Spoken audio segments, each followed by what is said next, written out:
sem exceção, ele é um estado anormal da mente. O pior luto que um ser humano pode vivenciar é a perda de um filho. E só há algo pior que perder um filho, é perder um filho por suicídio. Eu abri a minha bolsa de remédio e descarreguei a cartela inteira de medicamento na minha mão, tomei tudo que eu tinha de remédio. Como eu não vi, como eu não percebi, ele pediu ajuda, no meu caso ele pediu ajuda, né? Antes, mãe, não tô aguentando, mãe, tô mal, mas não naquele dia.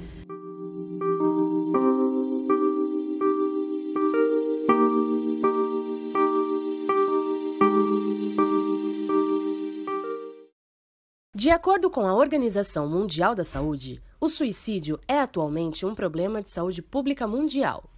Trata-se da segunda causa de morte entre pessoas de 10 a 24 anos. A organização afirma que a cada 40 segundos, uma pessoa comete suicídio e para cada suicídio ocorrem 11 tentativas, totalizando 800 mil mortes por ano. A estimativa é que em 2020 esse número chegue a 1,2 milhão de casos. O que leva a pessoa ao suicídio é quando ela perde um objeto de muito amor. Então, algo que ela investe muita energia. Então, quando ela perde, essa energia fica dissipada. Deveria voltar para ela mesma e não volta. Porque falta até essa questão do cuidar de si. O suicídio desses casos de depressão é aquilo que a gente chama de depressão endógena. Uma depressão doentia, uma depressão sem motivos. Então, às vezes a pessoa pode estar tudo bem, mas ela tem uma depressão endógena, que é uma doença mental grave, que pode levá-la ao suicídio. Esse é o maior índice de suicídio. É real. Ela entra num estado de depressão, um estado profundo de depressão, e aí ela perde o ânimo pela vida. A vida se torna tão horrível, tão desagradável, tão sem horizonte, sabe? O túnel fecha. Então, ela, para se livrar daquele estado extraordinariamente desagradável, deprimido, sem esperança, sem nada, então ela põe fim à vida, como um ato final de desespero. Os primeiros sinais de um possível suicídio é quando a pessoa sai total da rotina dela. Quando ele entra numa depressão muito profunda, então perde a vontade básica da vida. Eu prefiro dividir em dois. O suicida real, aquele que quer de fato se matar, e aquele que usa do suicídio como um meio de chamar a atenção. O suicida propriamente dito, não. Esse, se ele quiser se matar, é muito difícil serem controlados. Por quê? Eles usam de tudo quanto é métodos para te enganar, para você não ver que ele vai tentar o suicídio. Então, às vezes, eles se mostram muito bem para as pessoas, justamente para enganar, para as pessoas não pensarem que eles vão ao suicídio. Quando você relaxa a vigilância, e aí eles se matam. Olha, a perda da minha filha, ela ocorreu há mais de 4 anos e meio. Foi no dia 13 de março de 2014. Foi uma quinta-feira. Eu não era uma criança que gostava muito de televisão, gostava de brincar, e brincadeira manual mesmo, jogar carrinho, puxar, era quebrar mesmo, era jogar. Na última fase, assim, nos últimos 2 anos, ele estava andando bastante de skate, ele gostava de correr, de exercícios assim. E ele teve fases de fotografia, teve vários hobbies. Mas a última ele estava andando de skate e correndo. O negócio dele era ficar em casa, assistir televisão, brincar com Lego, com essas coisas de montar, desenhar. Então ele sempre foi muito tranquilo e muito alegre, muito brincalhão. Nós fomos almoçar, ainda fomos pegar torta na frente, uma torta de palmito. Ela até perguntou se ia dividir ao meio como de hábito. Quer dizer, ela estava centrada na rotina normal do dia a dia. 3h30 da tarde eu a deixei, a despedida foi normal. E com as recomendações de praxe, a gente tem um hábito de se encontrar no final do dia, que é quando meus outros dois filhos chegam da escola para irmos sair, para tomar um lanche. Totalmente expansivo, sorria demais, não era fechado, não, tudo. Então assim, foi muito difícil eu entender que ele estava com depressão, né? Durante uma fase na adolescência, ele foi diagnosticado bipolar. Porque ele tinha umas coisas assim, dizendo, mãe, não tô legal e tal, e aí eu levei num psicólogo, era num psiquiatra. Pra mim não era a depressão clássica, né? Eu fugi um pouco, então isso me deixou muito confusa também. Achei que ele estivesse bem e acabou não estando. Ele se abria comigo, eu sabia das angústias, né, desde os 20 anos, ele dizia que sentia um vazio muito grande. E a gente conversava sempre sobre isso, né, mas eu sugeria que ele aceitasse ajuda de psiquiatra, psicólogo, mas ele era resistente, nunca quis. E a única coisa que eu consegui foi levá-lo para um terapeuta holístico que tratava de fazer medicina chinesa. E ele conseguiu fazer acupuntura, massagens e outras terapias. E ficou muito bem durante 1 ano e meio quando ele estava fazendo essa terapia. Mas aí o terapeuta precisou se ausentar do trabalho, ele parou a terapia por mais de 1 ano e aí não retornou mais. Eu tinha combinado com a minha filha, a outra filha, a Raíssa, de pegá-la às 6 horas na saída da escola. Ela me ligou, mas eu estava no meio da última diligência. Eu falei para ela, olha, não vale a pena você me esperar. Você indo a pé, você chega antes de mim. Aí ela, quando viu que nós chegamos, ela já foi gritando, né? Avisando o que estava acontecendo. E ela realmente, infelizmente, chegou 10 minutos antes e viu aquela cena, né? A madrugada foi confusa. Ele estava há 1 mês e pouco sem sair de casa. Não, ele tinha sido às férias, ele não tinha voltado para a faculdade. Só que ele não estava saindo de casa, coisa que nunca tinha acontecido, nunca. Estava 1 mês e pouco em casa. No outro dia, foi um dia totalmente diferente. Ele saiu, correu, ele nadou, estava calor. Eu estava num lugar, ele ligou para mim e falou assim, mãe, fiz meu carro pegar, o carro dele, 2 meses, que ele não usava o carro, a bateria tinha arriado. Ele fez o carro pegar, aí ele falou, fiz uma faxina no meu carro e ainda usou assim, a seguinte frase. Ele falou, limpei todo, porque ele era muito bagunceiro o carro, né, aquelas águas jogadas, aquelas coisas todas. Ele falou assim, limpei o meu carro, como eu organizei meu carro, como eu queria organizar minha vida, mãe, eu vou organizar minha vida assim, comecei do carro hoje. O carro está funcionando. Aconteceu numa segunda-feira, aproximadamente 6 horas da manhã. No dia anterior, um dia normal, ele chegou da balada, dormiu até as 2, almoçou, conversou alguma coisa com a gente, estava animado, assistiu as séries dele. Às 10h30 mais ou menos eu me despedi dele, bati no quarto, dei um beijo de boa noite, porque eu viajaria na segunda noite, né? Mas a gente ainda ia ter contato na segunda, porque ele estaria de folga. E dei um beijo de boa noite. No dia seguinte, fui acordada pelo interfone do porteiro. Assim, muitas atitudes estranhas. Ele subiu molhado da piscina. Eu falei pra ele tomar banho, pra sair. Ele falou assim, mãe, me dá um abraço. Me abraçou muito forte, quase chorando. Ainda brinquei com ele, falei, Bruno, você tá parecendo um bebezinho. Eu falei, né? Falei, vai tomar banho, que você tá gelado. Aí houve todo um desdobramento. Ela deixou um bilhete. Só que eu não desgrudei do corpo dela o tempo inteiro, até chegar ao médico legista. Isso demorou horas. E nesse ínterim, o bilhete a minha outra filha viu, leu, bilhete curto, e o bilhete mais ou menos dizia que a culpa não era de ninguém, que ela não aguentava mais, que gente morta não decepciona ninguém.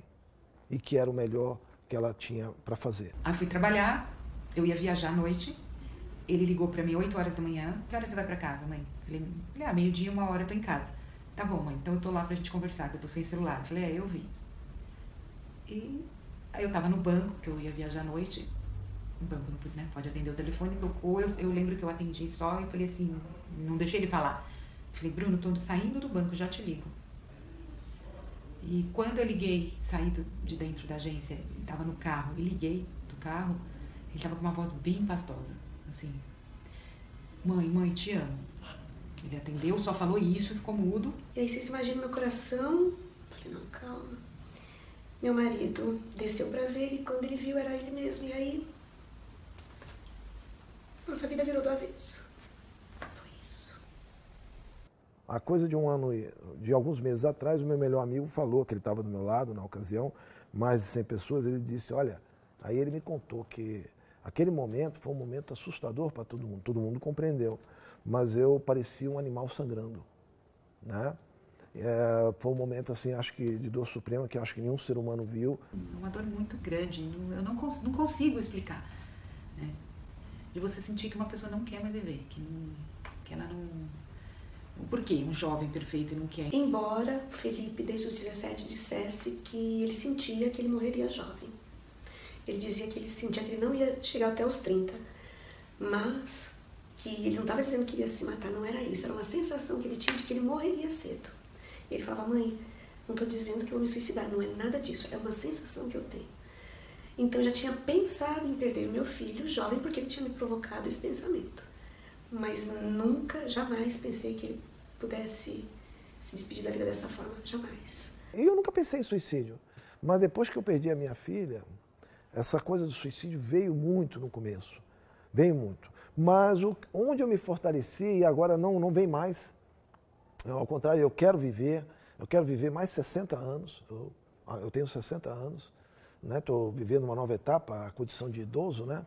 E eu quero viver mais 60 anos, se puder, porque o que eu já consegui fazer em 4 anos e meio para a transformação da realidade do nosso país, do mundo à nossa volta, me dá um regozijo, uma alegria muito grande e um ânimo para seguir esse caminho. Nick, atualmente Nick, sou uma pessoa que tem uma mente perturbada no sentido de querer mudar o mundo e saber que eu não sou capaz de fazer isso sozinho. Tive uma vida bem complicada, uma infância bem complicada. Meu pai usava droga, inclusive crack, sofria bastante bullying.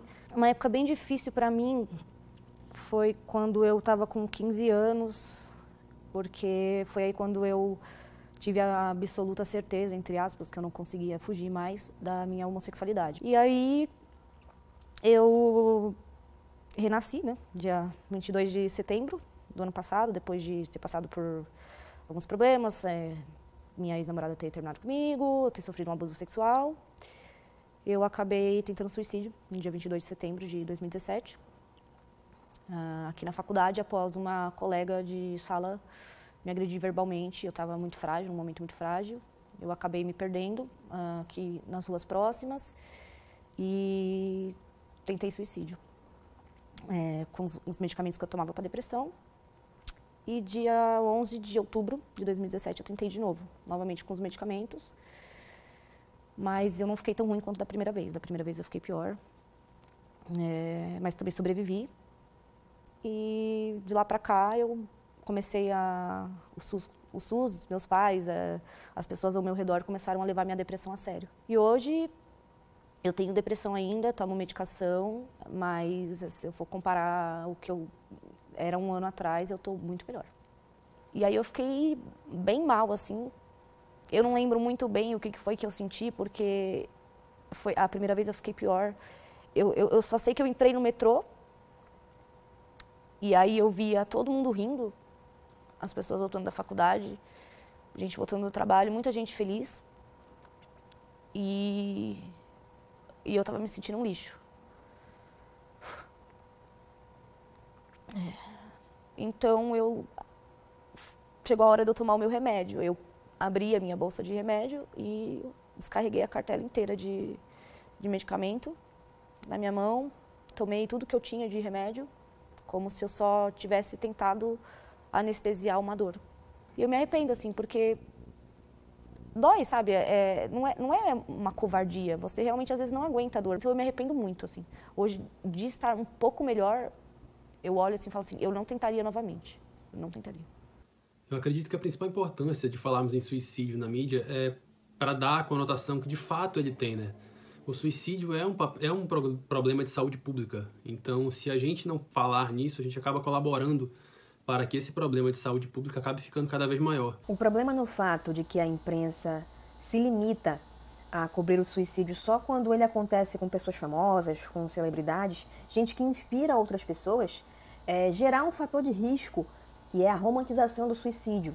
É tornar o suicídio como algo inspirador, já que você viu que alguém em quem você se inspira cometeu o suicídio e passa a pensar que aquele ato foi a solução para os problemas, foi um ato heróico, entre aspas, e não a consequência de uma doença. A gente sabe que 90% dos casos de suicídio são ligados a transtornos psíquicos, então a gente tem um dever de esclarecer, de colocar caminhos, de mostrar o que as pessoas podem fazer se esse tipo de problema estiver na casa delas, né? Então essa hoje é a maneira que a gente optou, que a gente acha que é a mais correta, a mais adequada para esse momento de tratar do tema. Aí a gente consegue ver que tem uma camada da sociedade ali que precisa ser atingida pela informação, que ela precisa ser orientada, né? Que ela precisa causa o interesse público, né? Tem muitas pessoas que têm filhos, têm parentes nessa idade, que estão passando por problemas e elas precisam ser orientadas. Então eu acho que nessa hora sim vira notícia, na hora que a gente transforma um fato isolado em dados, que a gente pega esses dados e transforma em notícia. Os números crescem cada vez mais, as pessoas se informam cada vez menos. Então, ele surge como um fator muito importante de ser noticiado, porque ele se põe cada vez mais como um problema grave de saúde pública, que a gente não pode se omitir, a gente não pode deixar de falar. Então, nesse aspecto, nessa relevância do suicídio, é que a gente precisa atacar. É aí que a gente precisa desenvolver nosso papel enquanto empresa, enquanto imprensa, enquanto um setor que informa as pessoas, que presta esse serviço público de transmitir informação. Você que é jovem, tenha só um pouco de paciência, né? Eu acho que é como o alcoólatra, só mais um dia, só mais um dia, só mais um dia.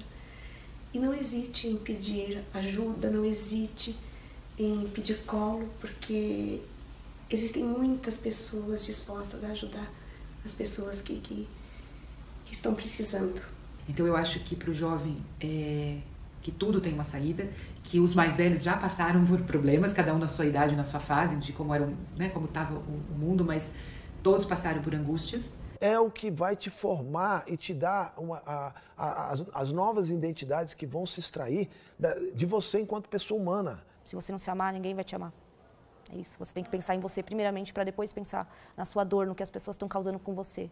Olha para você e pensa como você quer se ver realmente. Se você quer viver dentro dessa dor ou se você quer se curar disso, quer ser uma pessoa feliz e quer ser uma pessoa que possa estar inspirando outras pessoas a lidar com esses problemas. Pensar em você, pensar em amor próprio. Amor próprio pode te ajudar a sair dessa.